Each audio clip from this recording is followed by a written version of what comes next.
Graça e paz, amados de Deus, você está no seu nosso ponto teológico. Estamos aí para mais um review desta obra sensacional, uma obra com mais de 260 páginas, discutindo a criação, o encontro entre a Bíblia e a ciência, né? A famosa coleção Fé, Ciência e Cultura, né? O autor Mark Harris, né? A editora Thomas Nelson, aquela obra, olha, bonito, né? Roxinho, show de bola. Estamos aí, mais um review, fica comigo até o final do vídeo. Vamos mostrar para você o sumário, um trecho desta obra sensacional. Você que gosta desse tema, apologética, criacionismo, né? Design inteligente, essa questão do Big Bang, muito interessante, tá certo? E para você que não me conhece, sou o pastor Anderson Porto, seja muito bem-vindo ao nosso canal. Você está no seu nosso ponto teológico. Estamos aí nas internet da vida, compartilhando conhecimento. Deixe o seu like aqui, compartilhe esse vídeo aí para a gente poder crescer, para você ajudar a engajar o canal. Compartilhe esse vídeo nos grupos de WhatsApp, Facebook, Telegram, Instagram. Enfim, manda para uma pessoa que você gosta, que sabe do tema. Dê o seu like, faça seu comentário. Dessa maneira você nos ajuda, em nome de Jesus. E se você está nos seguindo há um tempinho, sugiro que você dê uma olhadinha na playlist lá. Tem muita coisa interessante, tem vários vídeos, teologia para iniciantes. Nós temos uma série de vídeos, panorama do Novo Testamento, teologia paulina, teologia pentecostal, vários vídeos, né? Totalmente gratuitos e liberados para você assistir, tá certo? E se você deseja também nos ajudar, aqui sendo patrocinador do nosso canal, fazendo isso, nós vamos colocar você no nosso grupo WhatsApp. Quer fazer parte do grupo da família Point, do Zap? Então, torne nosso apoiador. Aqui embaixo nos comentários tem o link do Apoia-se. Você se tornando nosso apoiador, nós vamos colocar você no nosso grupo. E quando nós batermos a meta financeira, nós vamos começar a sortear livros de teologia para os apoiadores, tá certo? Então vamos lá. Quem é este autor Mark Harris? Vamos ver aqui.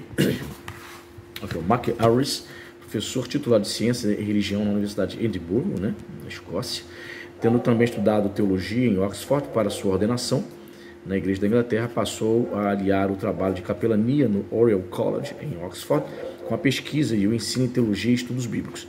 Agora concilia todos esses interesses, conduzindo o mestrado, né, em Ciência e Religião em Edimburgo, um dos poucos programas de estudo avançado na área em todo o mundo. Aqui na sinopse do livro temos o seguinte, a retomada do protagonismo das escrituras no diálogo com a ciência. Leitura obrigatória sobre o que a erudição bíblica e a ciência moderna têm a oferecer no debate teológico-científico sobre a origem de tudo. Em geral, supõe-se que a ciência e a religião estejam em guerra. Muitos hoje afirmam que a ciência chegou mesmo a tornar redundante a crença religiosa. Outros ainda se voltaram para uma interpretação literarista da criação bíblica e assim chegaram até mesmo a rejeitar ou a revisar a ciência. E há os que tentam integrar Darwin com Gênesis. Discutindo a criação, aborda esse debate complexo, debruçando-se ao mesmo tempo sobre a ciência moderna e o academicismo bíblico. A criação é central à teologia cristã e à Bíblia, e tornou-se campo de batalha escolhido por cientistas, ateus e criacionistas. Esta obra apresenta uma investigação histórica bem embasada daquilo que os textos bíblicos sobre a criação têm a dizer e como isso se relaciona com as ideias científicas modernas acerca da origem de todas as coisas. O livro tem o objetivo de demonstrar o que a ciência e a religião podem compartilhar e também como elas divergem e devem divergir. Vamos ver aqui, portanto, o sumário.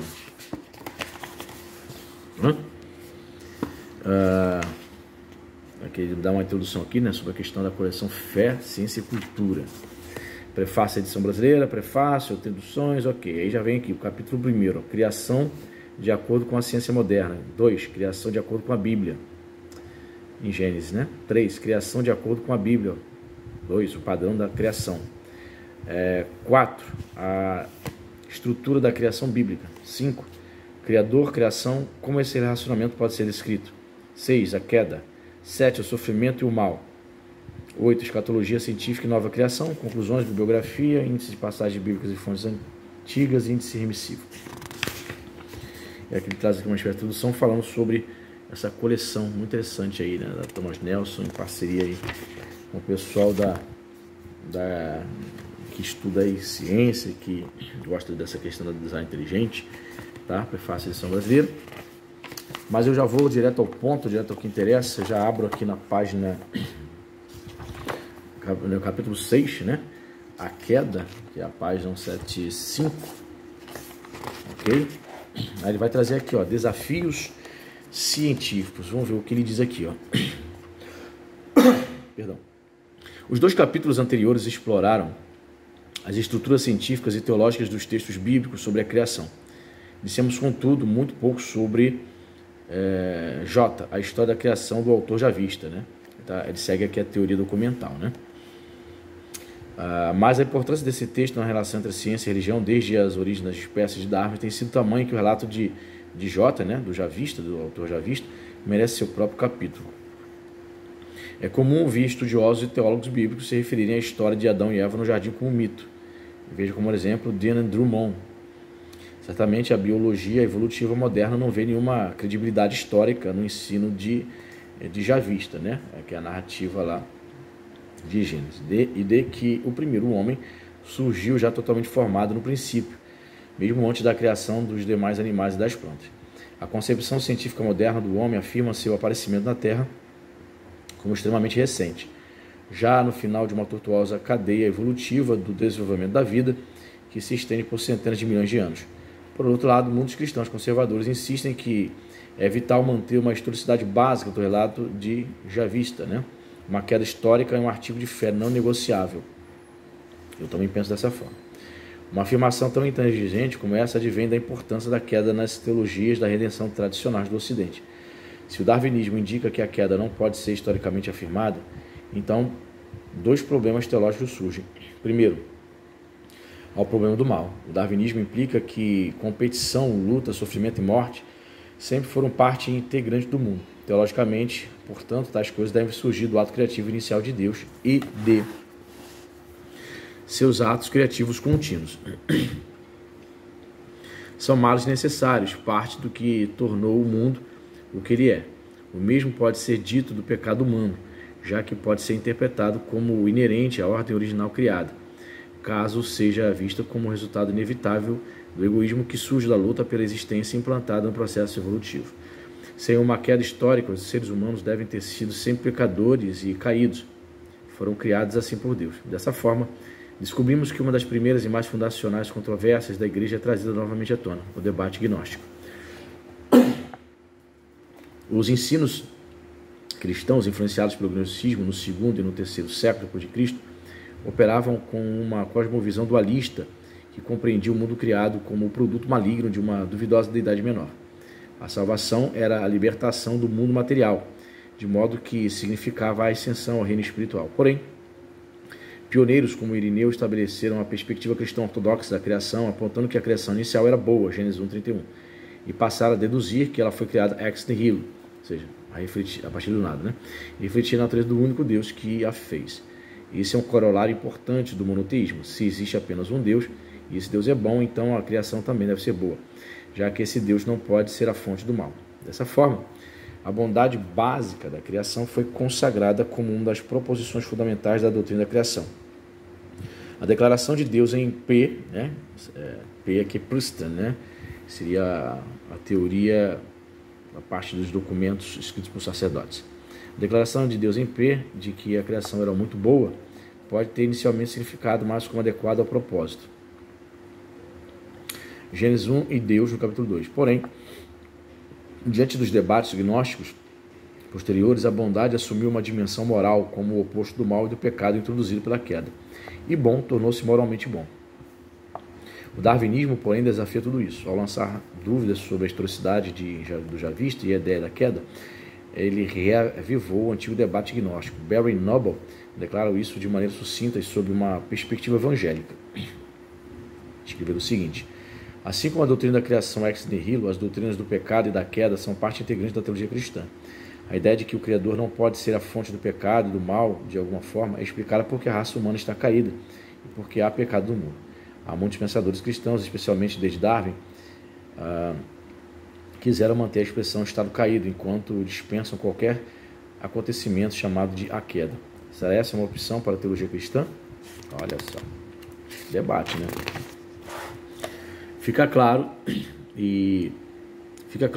no próximo capítulo, que a situação é tão complexa que uma simples resposta do tipo sim ou não a essa pergunta não é suficiente. O segundo problema teológico levantado pelo darwinismo diz respeito a Cristo.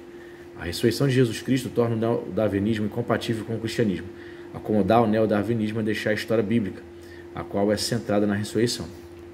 Incoerente, pois cria uma história na qual o herói Jesus, por meio da sua ressurreição, derrota o inimigo.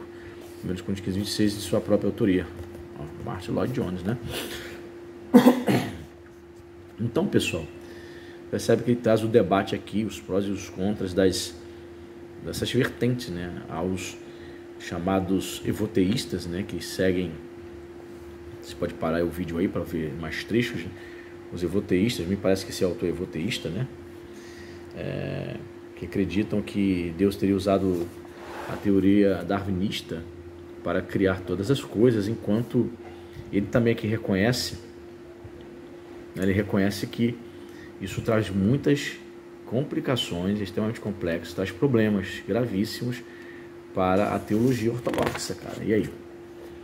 Então é mais uma obra interessante para você poder analisar todas essas questões de uma maneira acadêmica, de uma maneira mais profunda, né? Trazendo aqui argumentos prós e contras, as implicações de cada posicionamento. Eu acho isso muito interessante, entendeu? Tá aí mais uma obra interessante aí da Thomas Nelson, né? Veja que ele não segue, não fala nem Moisés, Moisés escreveu Gênesis, não, ele vai seguindo a questão acadêmica, né?